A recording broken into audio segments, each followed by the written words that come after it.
Bismillah ar-Rahman ar-Rahim. Your Excellency Philemon Yang, President of the 79th session of the United Nations General Assembly, Excellencies, Heads of State and Government, distinguished guests, distinguished representatives, ladies and gentlemen, Assalamu alaikum wa rahmatullahi wa barakatuh.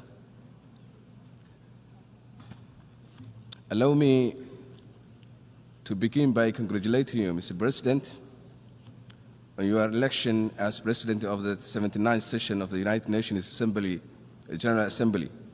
Please be assured of Somalia's full cooperation as you undertake the responsibilities entrusted upon you during your tenure. I would also like to take this opportunity to thank your predecessor, His Excellency Denis France, for the successful presidency of the last session. Mr. President, this session of the General Assembly convenes amid a rising number of global challenges, from escalating transnational conflicts and humanitarian crises to the existential threats of climate change and growing economic inequalities. This resonates profoundly for our theme of this year, leaving no one behind, acting together for the advancement of peace, sustainable development, and human dignity for present and future generations. In the spirit of our unity and shared responsibility, we must confront the persistent and escalating conflicts that continue to cause immense human suffering and destabilize entire regions. Today, we are facing with crises that test our collective conscience and our commitment to peace. In Sudan, the conflict has escalated into severe humanitarian crisis, displacing millions and ravaging communities. Civilians endure indiscriminate violence and widespread gender-based assaults. We urgently call for immediate cessation of hostilities, the protection of civilians, and adherence to the international humanitarian law. It is crucial to ensure safe, unrestricted access for humanitarian aid and to foster inclusive dialogue that respects the rights and aspirations of all Sudanese people. In Gaza, the situation has reached catastrophic levels, driven by the persistent blockade and relentless cycles of violence that have created one of the most severe humanitarian disasters of our time. Despite the senseless killing of tens of thousands of men, women, and children since last October, over 2 million Palestinians are trapped in open-air prison, where access to basic goods, services, and medical care is severely restricted. Children in Gaza have particularly suffered the most, with the many enduring unimaginable trauma, malnutrition, and lack of access to education and health care. They live under constant fear as their homes, schools, and hospitals are repeatedly targeted and destroyed. The ongoing conflict has not only destroyed the physical infrastructure of Gaza, but also crushed the hopes of entire generation.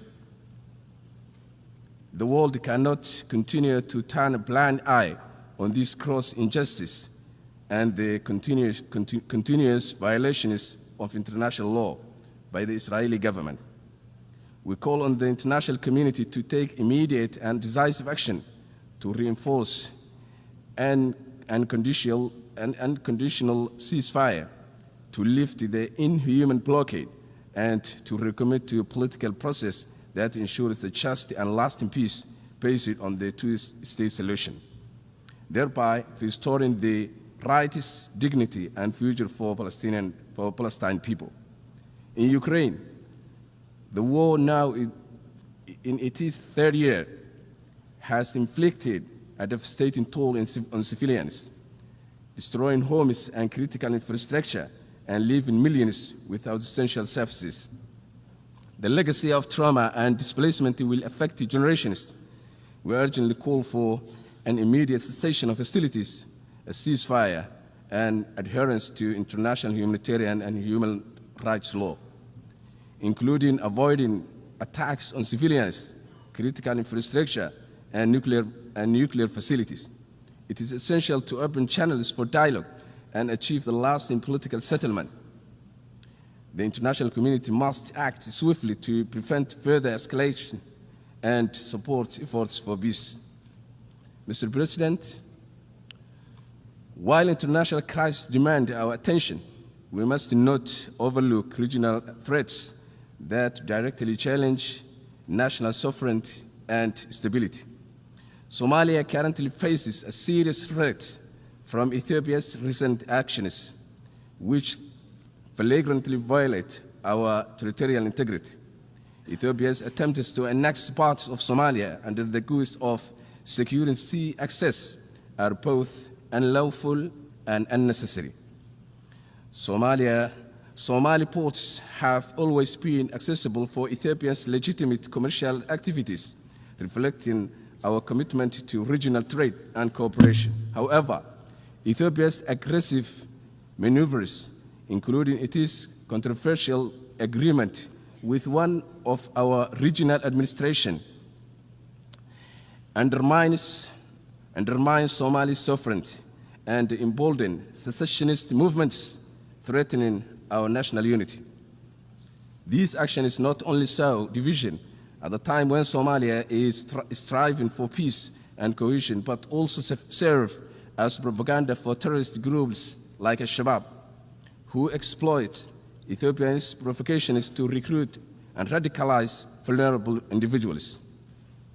Such destabilized behavior poses a significant risk to the security and stability of the entire Horn of Africa. Somalia asserts its sovereign rights to defend its territorial integrity and calls on Ethiopia to cease its provocations and adhere to the international law. We urge the international community to stand with Somalia in condemning these violations and upholding the principles of international sovereignty and territorial integrity, which are the cornerstones of international peace and security. Regional stability depends on mutual respect for these principles, and Ethiopia must be held accountable for actions that threaten to destabilize the Horn of Africa.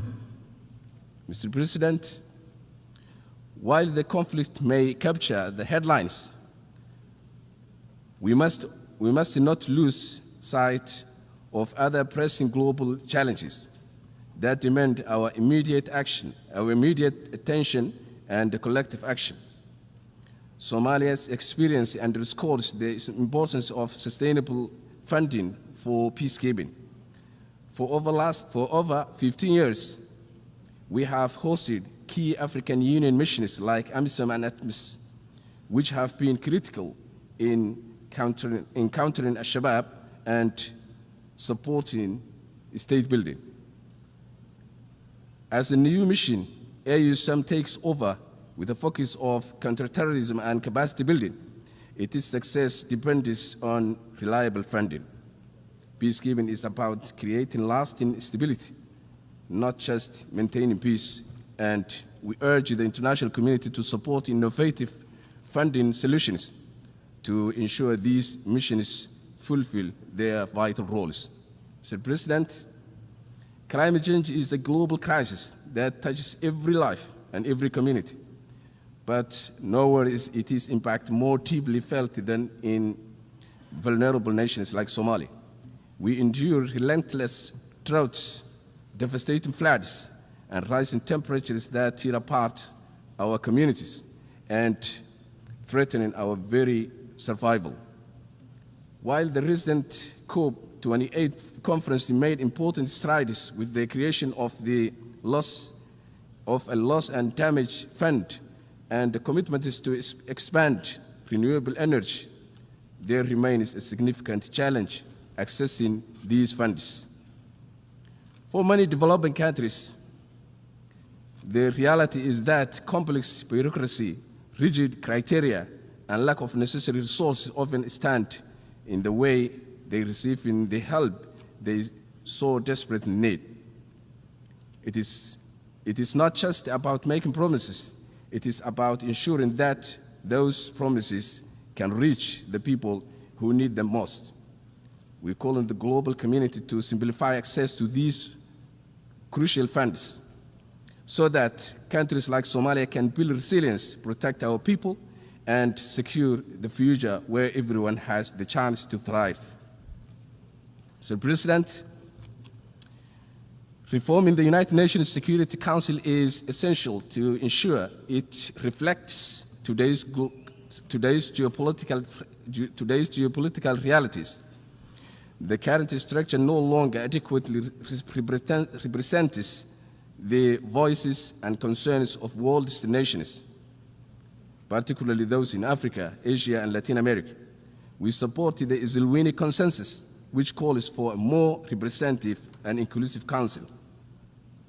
This reform is necessary to enhance the UN's credibility and effectiveness in addressing the full spectrum of global challenges, from peace and security to development and human rights. Reforming international financial institutions is also crucial to building a fairer global economy that promotes inclusive growth and sustainable development. The existing international financial system is heavily skewed in favor of a view, perpetuating inequalities and restricting the ability of developing nations to thrive. We call for reforms that make these institutions more accountable, transparent, and responsive to the needs of the world's poorest and the most vulnerable. Mr. President, achieving the Sustainable Development Goals is not an ambitious, it is a necessary. It is a necessity. With only 6 years left, the world is far behind on our collective promise to end poverty, protect our planet, and ensure peace and prosperity for all by 2030. We must urgently renew our commitment by increasing funding, creating innovative partnerships, and focusing on reaching the most vulnerable. As Somalia takes its seat on the UN Security Council, we stand ready to work with all nations to address these challenges, strengthen cooperation, and promote multilateralism, and build a world where no one is left behind.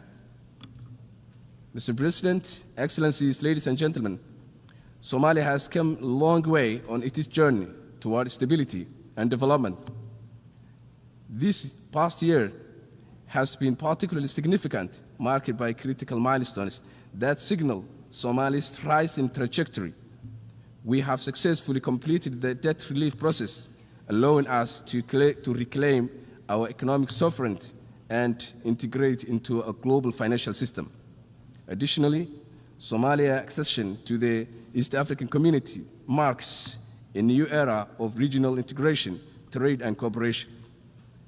We have also made a historic stride in lifting a long-standing arms embargo, a step that will further enable us to safeguard our sovereignty and security. Security is fundamental to development, and Somalia has prioritized to prioritize the fight against terrorism with remarkable success.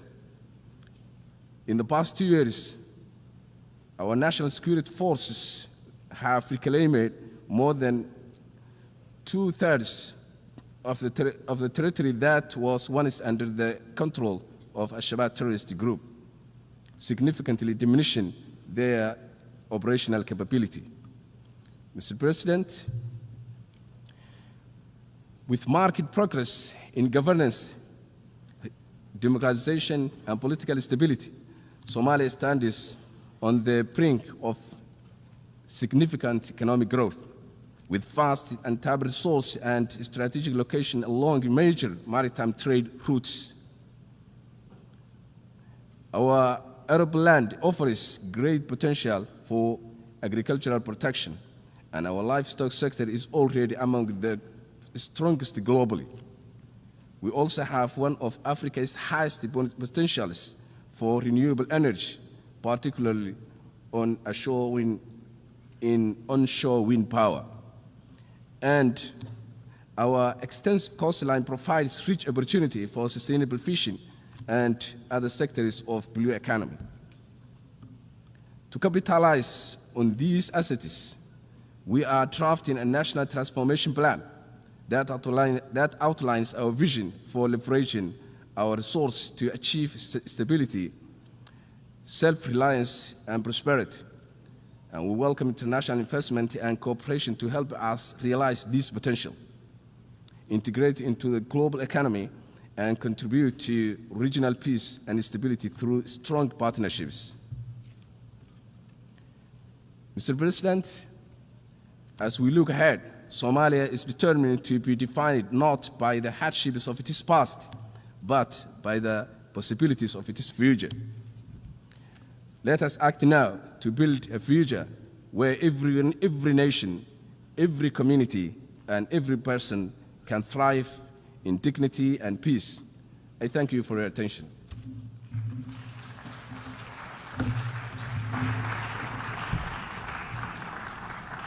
On behalf of the Assembly, I wish to thank the Prime Minister of the Federal Republic of Somalia.